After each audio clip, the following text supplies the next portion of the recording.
ఏమీ లేని స్థాయి నుండి ఉన్నత స్థాయికి ఎదిగేలా చేసే దీపారాధన 100% ఫలితం అనేది ఉంటుంది. చాలామంది నిత్యం పూజలు చేస్తూ ఉంటారు. అయితే చాలామంది ఎన్ని పూజలు చేసినా ఫలితం అనేది ఉండదు. ఈ ప్రశ్నలకు అన్నిటికీ సమాధానం పొందాలంటే మీరు ఇంట్లో పూజ చేసేటప్పుడు పూజలు ఏమైనా తప్పులు చేస్తున్నారేమో అని ఒకసారి చెక్ చేసుకోవాలి. పూజలు చేసేటప్పుడు మనం తెలియకుండా చేసే కొన్ని తప్పుల వల్ల జీవితంలో మనం ఉన్నత స్థాయికి వెళ్ళలేము. మీ జీవితంలో మంచి స్థాయికి వెళ్ళాలంటే ఖచ్చితంగా దేవుని అనుగ్రహం ఉండాలి. దేవుని అనుగ్రహం పొందాలంటే మీరు పూజ చేసేటప్పుడు ఈ వీడియోలో చెప్పిన నియమాలను పాటించండి. అప్పుడే మీరు చేసే పూజలకు రెట్టింపు పుణ్యం లభిస్తుంది. కాబట్టి వీడియోలో చెప్పే విధంగా పూజలు చేసి చూడండి. త్వరలోనే మీకు మంచి రోజులు వస్తాయేమో, అలాగే మీ జీవితంలో మంచి స్థాయికి వెళ్తారు. బ్రహ్మ ముహూర్తంలో దేవతలందరూ భూమిపై సంచరిస్తూ ఉంటారు. కాబట్టి తెల్లవారుజామున ఉదయం 3 గంటల నుండి 5 గంటల మధ్యలో స్నానం చేసి పూజా గదిలో దీపం వెలిగిస్తే సకల దేవతలు అనుగ్రహాన్ని పొందవచ్చు.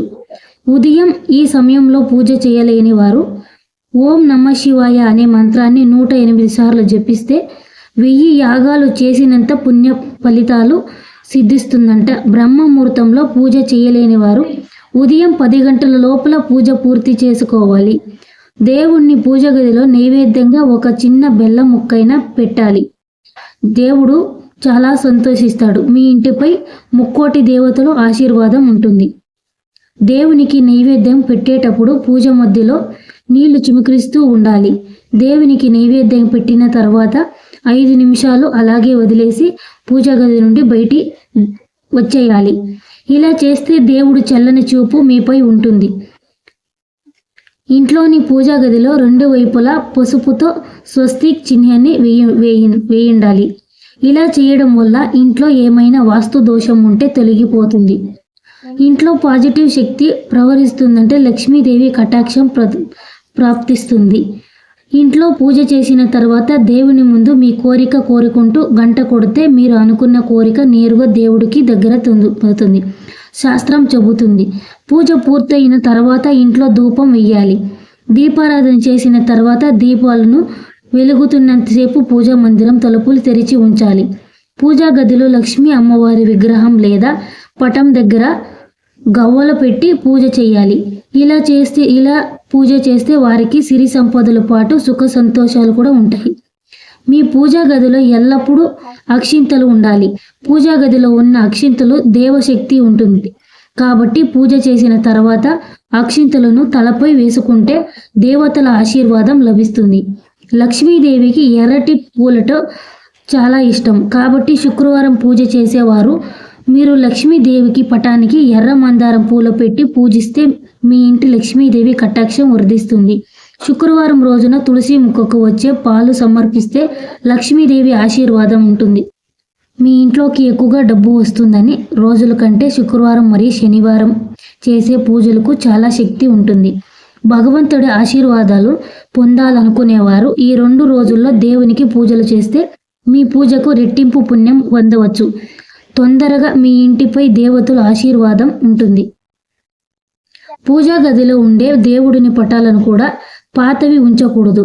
పూజ గదిలో పాత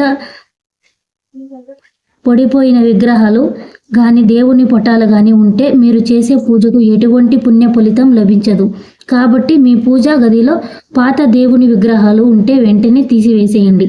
పూజా గదిలో ఉన్న దేవుని పటాలు దేవుని విగ్రహాలు ఒకదానికొకటి ఎదురుగా ఉండకూడదు.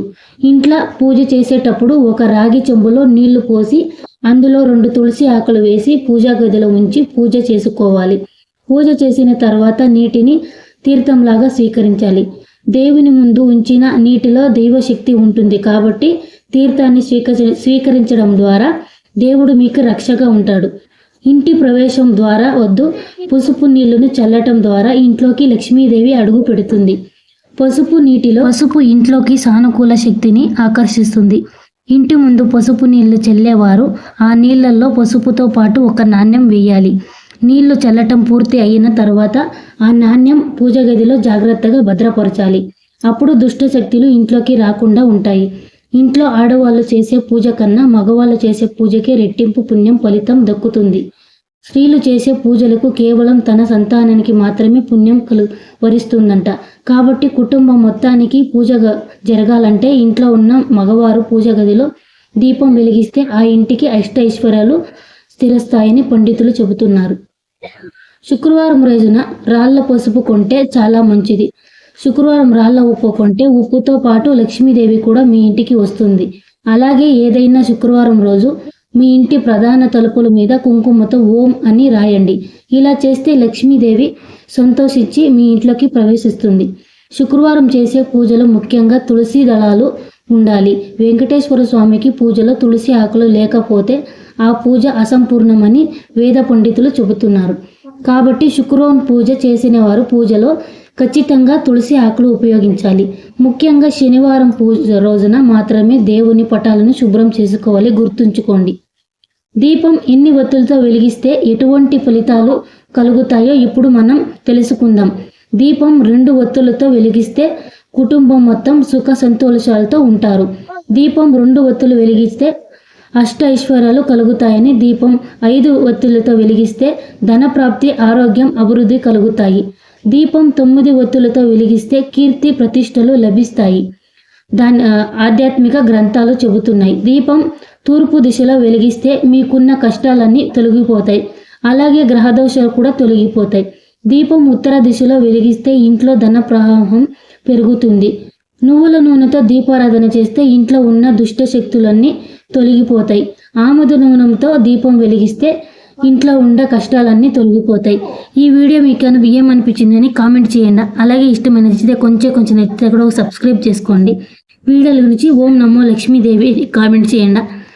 ఈ వీడియో ఇక్కడికి ఎండ్ చేస్తున్నాను.